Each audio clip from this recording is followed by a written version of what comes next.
नमस्कार। मैं Shivshankar Meena, assistant professor geography, government girls college Sikandra Dausa. BA part first year के geography के स्टूडेंटों के लिए आज का हमारा टॉपिक है भौतिक भूगोल से भू संतुलन या आइसोस्टेसी। देखिए, इसमें हमको मेन देखना है कि पृथ्वी के धरातल के ऊपर स्थित भूखंड और पृथ्वी के धरातल के भूगर्भ में स्थित खंड, तो ये ऊपर उठे हुए नीचे दबे हुए या धरातल पर जितनी भी स्थलाकृतियाँ या भूखंड हैं वो बैलेंस में कैसे हैं, मतलब उनका संतुलन किस तरीके से है, यही इस चैप्टर का आधार है और नाम भी है भू संतुलन या समस्थिति या आइसोस्टेसी।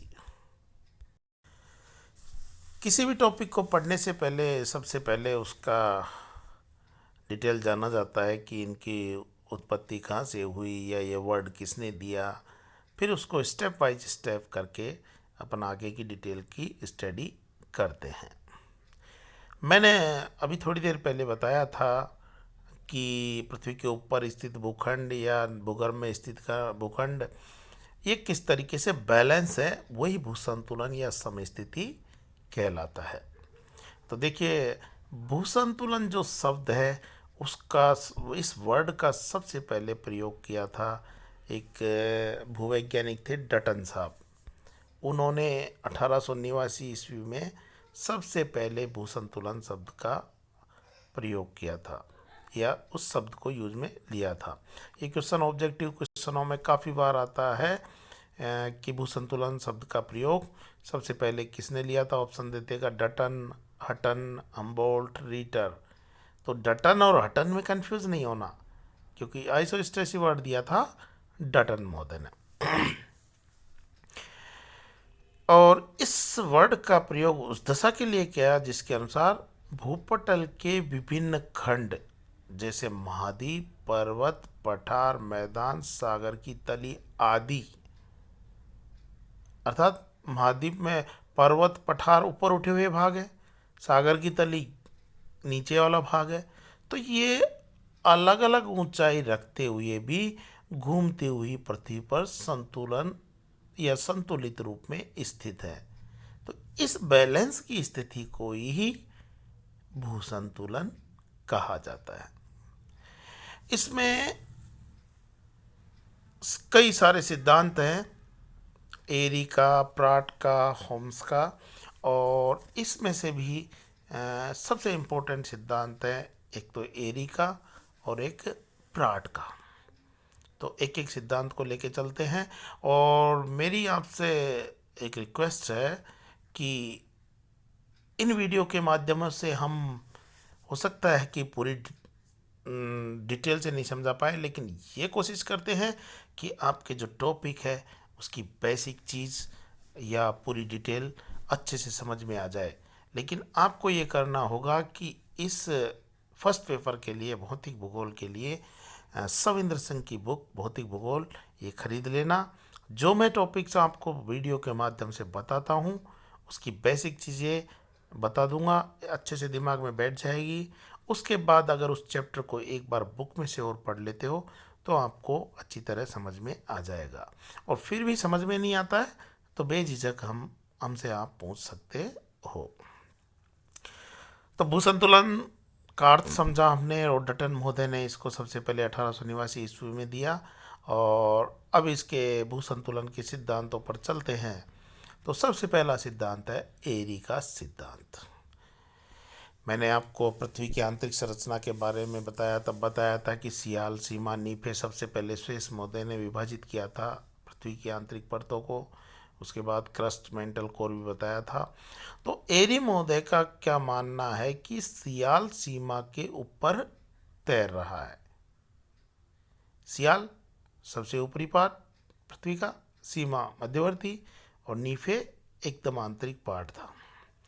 तो एरी साहब कहते हैं कि सियाल सीमा के ऊपर तैर रहा है और वो कहते हैं कि विभिन्न स्तंभों का घनत्व बराबर है लेकिन उनकी गहराई अलग अलग है। Uniform density with varying thickness, ये एक लाइन ही इस सिद्धांत का आधार है। अर्थात इसका मतलब यह है कि पृथ्वी पे जितने भी भूखंड हैं, ऊपर उठे हुए हो या धरातल पे हैं या धरातल के नीचे हैं, इन सब का घनत्व डेंसिटी बराबर होती है, केवल इनकी गहराई में ही अंतर होता है। वास्तविकता में ऐसा नहीं होता, क्योंकि पर्वत का घनत्व अलग होता है, पठार का अलग होता है, मैदान का अलग होता है। लेकिन अभी तो अपन को चलना है कि एरी साहब ने क्या कहा है। एरी के अनुसार विभिन्न स्थल खंडों की तुलना पानी में तैरते हुए लकड़ी के टुकड़ों या बर्फ के टुकड़ों से की जा सकती है। जैसे कि इन्होंने ऊपर स्टेटमेंट दिया है कि विभिन्न स्तंभों का घनत्व बराबर होता है, गहराई अलग अलग होती है। इस सिद्धांत के आधार को आप एक लकड़ी के टुकड़े, बर्फ के टुकड़े या नाव से भी समझ सकते हैं कि एक बर्फ के टुकड़े को या लकड़ी के टुकड़े को अगर अपन पानी में डालते हैं तो उसका 1/9 भाग पानी के अंदर रहता है। अर्थात क्या मतलब है कि उसका अधिकांश भाग पानी के अंदर गया। इसी तरीके से भू संतुलन में एरी साहब ने बताया कि जितने भी स्तंभ हैं या जितने भी भूखंड ऊपर हैं धरातल के या नीचे हैं, इन सब स्थलखंडों का घनत्व तो बराबर है, लेकिन ये अलग अलग गहराई में गए हुए हैं कि पर्वत, पठार, मैदान, इन सब का घनत्व एरी साहब ने एक माना है। और ये लकड़ी के टुकड़ा जैसे पानी में तैरता है, 1/9 भाग अंदर रहता है, उसी तरीके से ये भाग भी इसी तरीके से बैलेंस या संतुलित हैं। इसका मतलब एक और बताया इन्होंने कि जो भाग जितना अधिक ऊंचा होगा वो भूगर्भ में उतनी अधिक गहराई पर होगा, और जो भाग जितना कम ऊंचाई पर होगा वो भूगर्भ में और कम गहराई पर होगा। अगली लाइन भी यही कह रही है, अगली स्लाइड में और देख लेंगे कि अधिक ऊंचे उठे भाग अधिक गहराई तक प्रविष्ट करते हैं, और जबकि कम गहरे भाग कम गहराई तक प्रविष्ट करते हैं। कुल मिला के इसका सारांश एक लाइन में यह है, uniform density with varying thickness. देखिए इस डायग्राम से वो समझ सकते हैं हम कि पृथ्वी के विभिन्न भूखंडों की तुलना इन्होंने ये अलग अलग ये लकड़ी के टुकड़े ले लिए, इनसे कर ली। तो ये क्या कहते हैं कि घनत्व तो समान है, लेकिन जो भाग अधिक ऊंचा है वो भूगर्भ में अधिक गहराई तक जाता है। देखिए ये बीच वाला सबसे ऊंचा जो भाग है वो गहराई में भी सर्वाधिक जा रहा है, और ये डॉट डॉट लाइन है, यहाँ पे आके ये सारे भाग संतुलित हो जाते हैं, आइसोस्टेसी या भू संतुलन स्थापित हो जाता है।